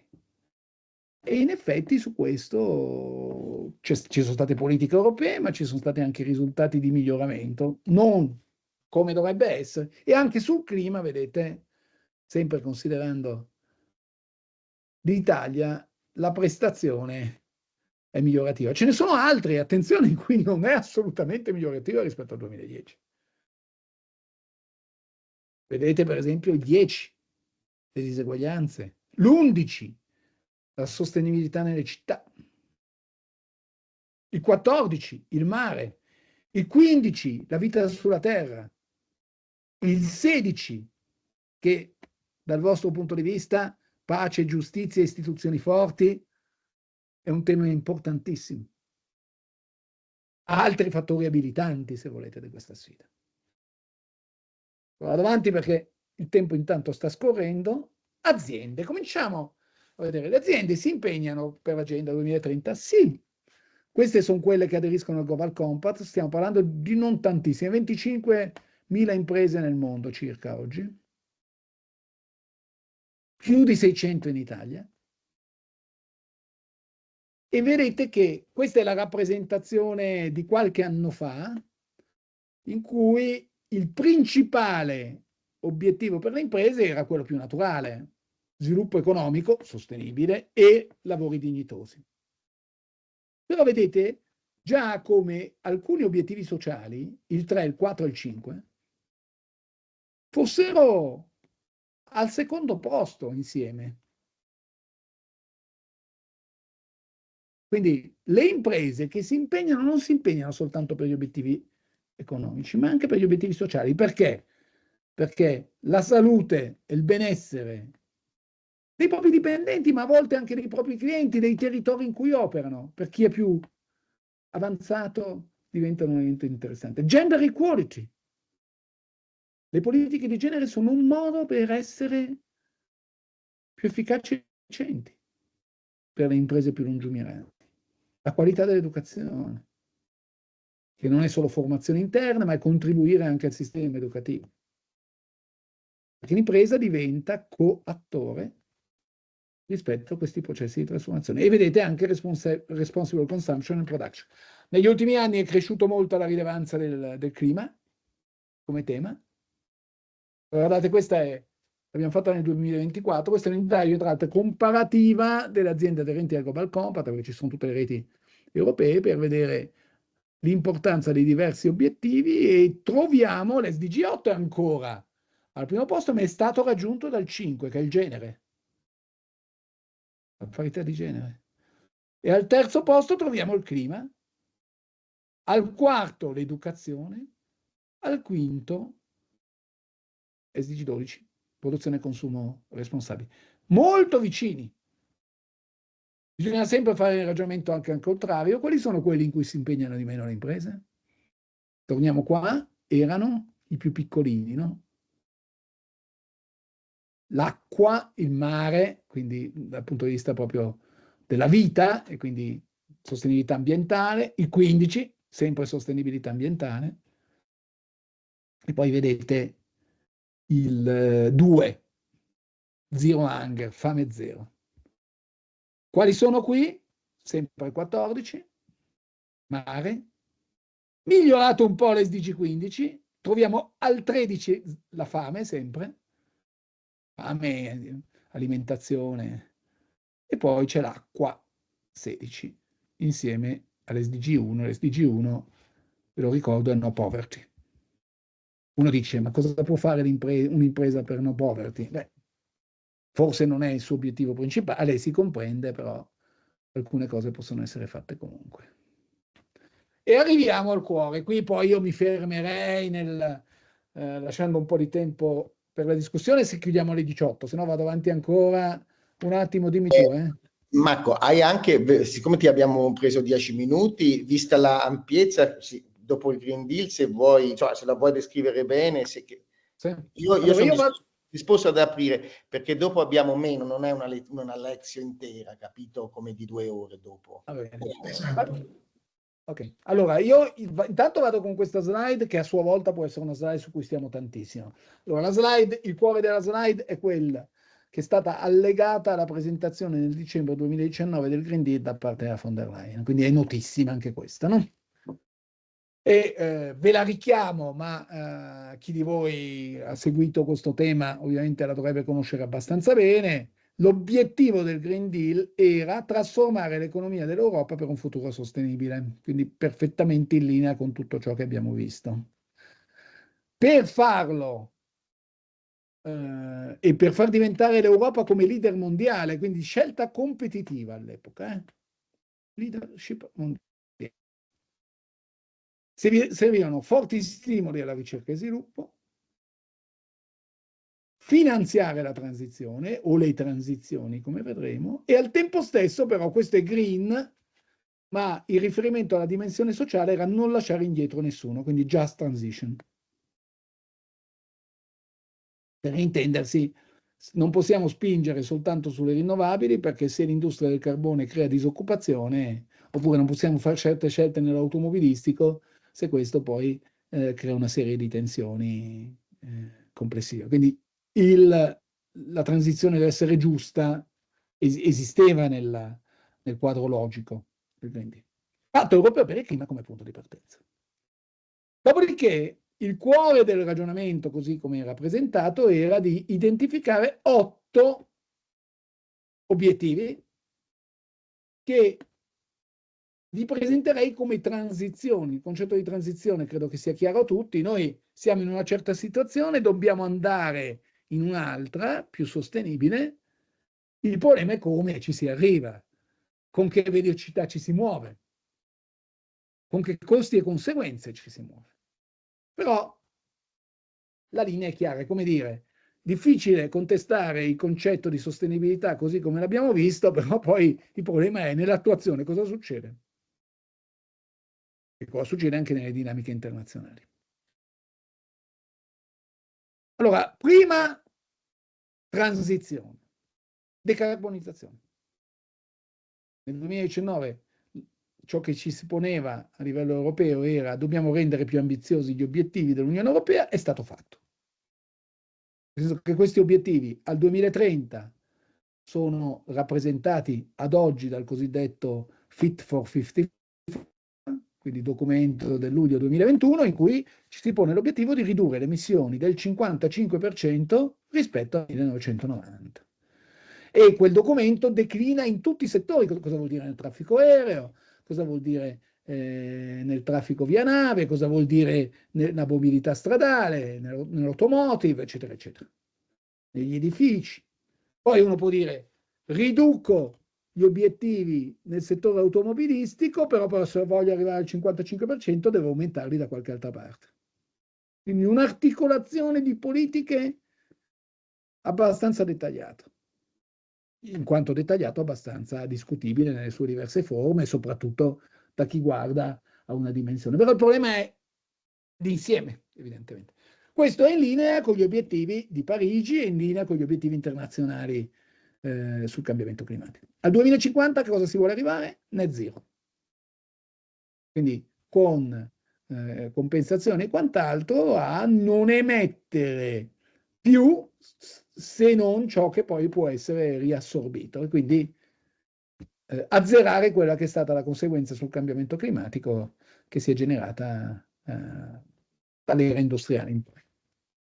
Per l'Europa, e qui nasce ovviamente la domanda, ma se lo fa l'Europa e non la fanno gli altri, cosa succede? Se gli Stati Uniti con Trump decidono che escono dall'accordo di Parigi, continuiamo a impegnarci o no?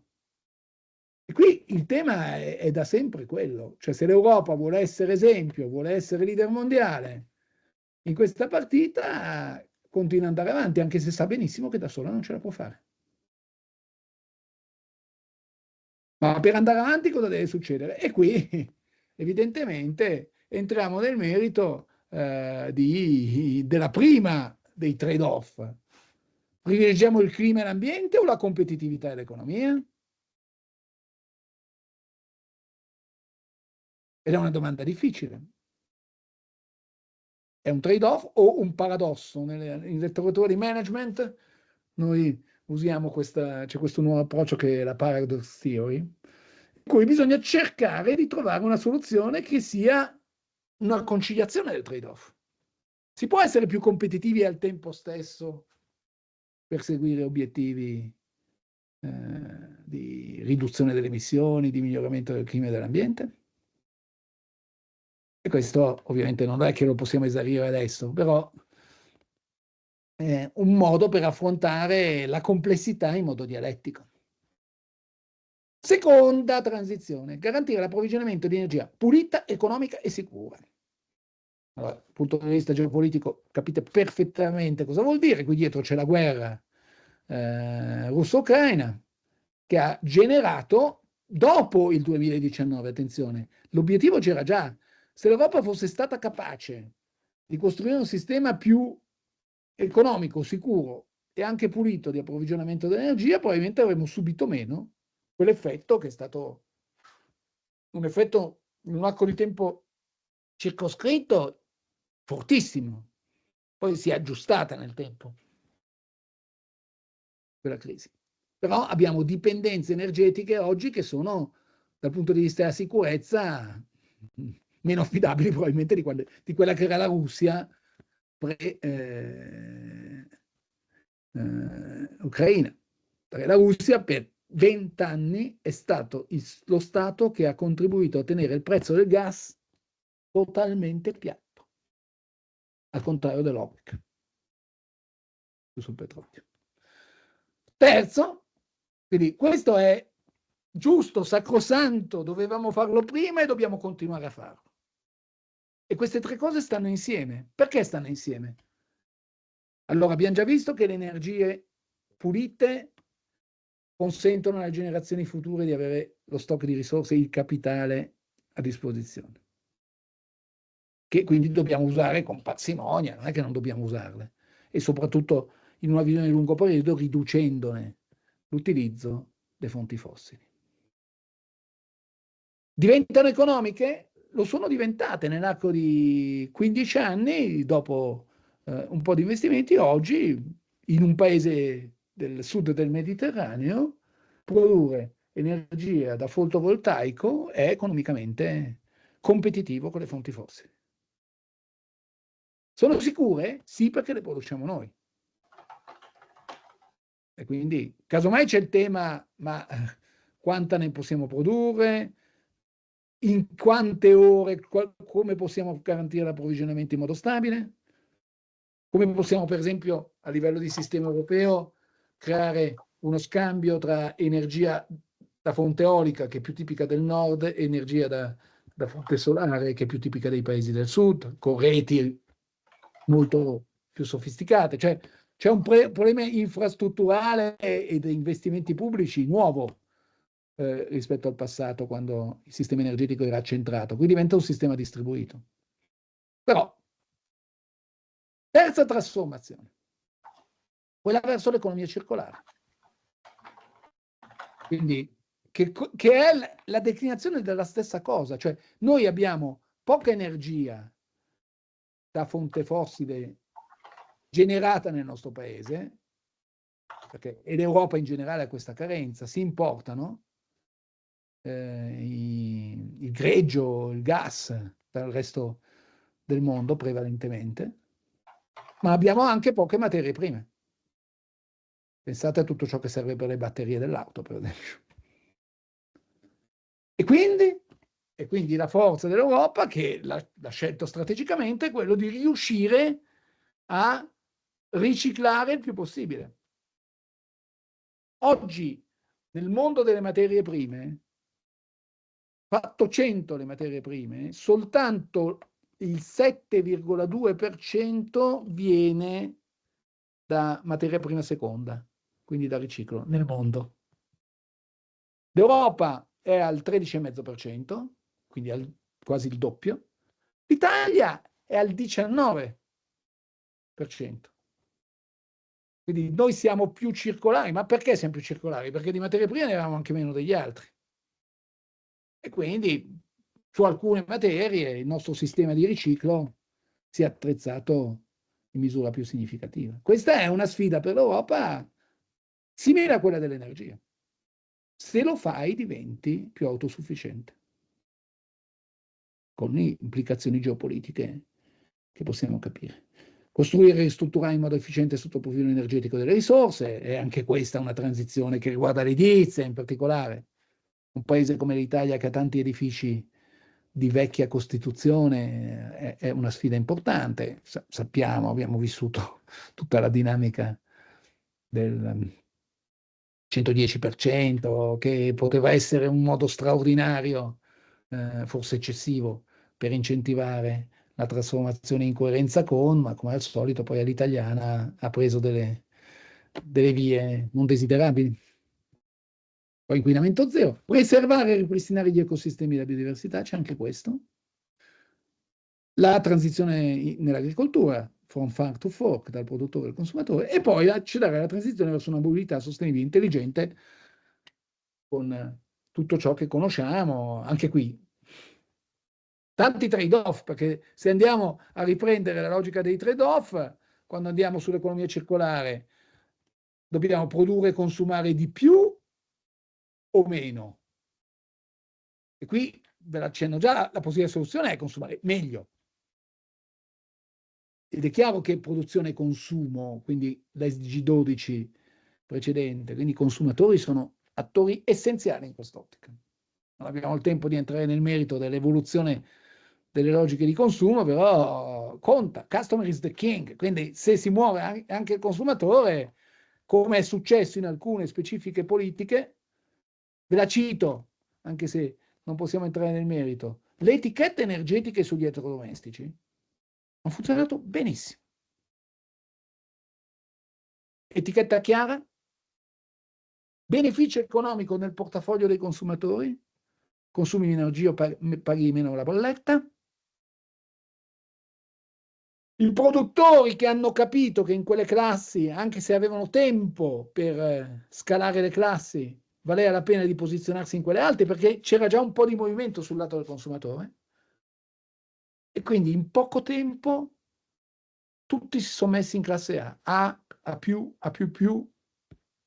E quindi l'intenzione del regolatore comunitario, che era spingo gradualmente un settore verso il miglioramento dell'efficienza e della sostenibilità e anche qualità poi alla fine dei prodotti, ha funzionato molto bene. I trattori, istituzioni, imprese e cittadini si sono trovati ad avere una visione convergente da quel punto di vista.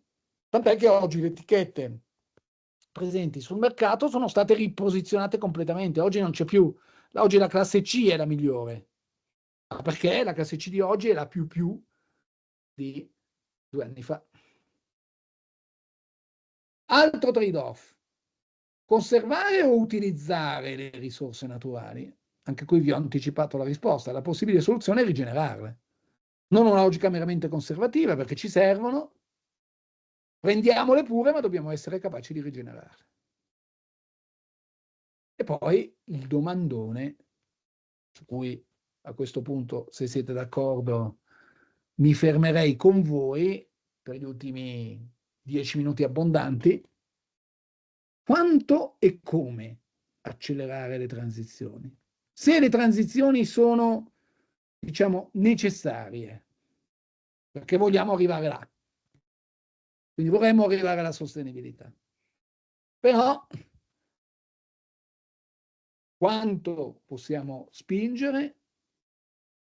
Perché da un lato c'è l'esigenza di ritrovare l'equilibrio, quindi il cambiamento climatico, cioè se non facciamo nulla la situazione è peggiore.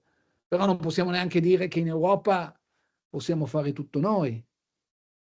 In alcune circostanze abbiamo trovato l'alleanza di alcuni paesi su queste partite, però è difficile a livello geopolitico capire oggi chi potrebbe, per esempio, riempire il vuoto lasciato dagli Stati Uniti. Potrebbe essere la Cina? È pericoloso? O l'emergere dei paesi che stanno rendendosi consapevoli di queste cose? Cioè, la Cina è consapevole dell'importanza di alcune di queste partite, poi gioca in modo opportunistico a livello internazionale. Si è accaparata le materie prime attraverso una sorta di neocolonialismo economico. Io sono stato recentemente in alcuni paesi in cui è nettissima la dominanza cinese dal punto di vista delle dinamiche economiche, governando le risorse, selezionando le materie prime di quei paesi che servono alla Cina direttamente, costruendo infrastrutture per dare in cambio qualcosa di significativo, però usando quelle infrastrutture anche per il proprio commercio internazionale. Ed è uno dei player, ma ci sono altri grandi player che progressivamente si stanno affacciando nel quadro internazionale e non sono inconsapevoli del tema della sostenibilità. Persino gli Emirati Arabi. La COP 2 anni fa è stata a Dubai, voi non avete idea, cioè l'impegno che è stato preso alla fine, lo scorso anno, che sembrò così sorprendente, era perfettamente in linea con le politiche energetiche di quel paese. Che aveva deciso, guardate, sì, è vero, il petrolio ce l'abbiamo, noi dobbiamo anche presidiare i prossimi anni, abbiamo i soldi per investire, diventiamo i più importanti investitori sulla produzione di idrogeno, non green, idrogeno blu. Ovviamente loro usano le risorse che hanno in quella direzione, ma con investimenti davvero importanti. Mi fermo perché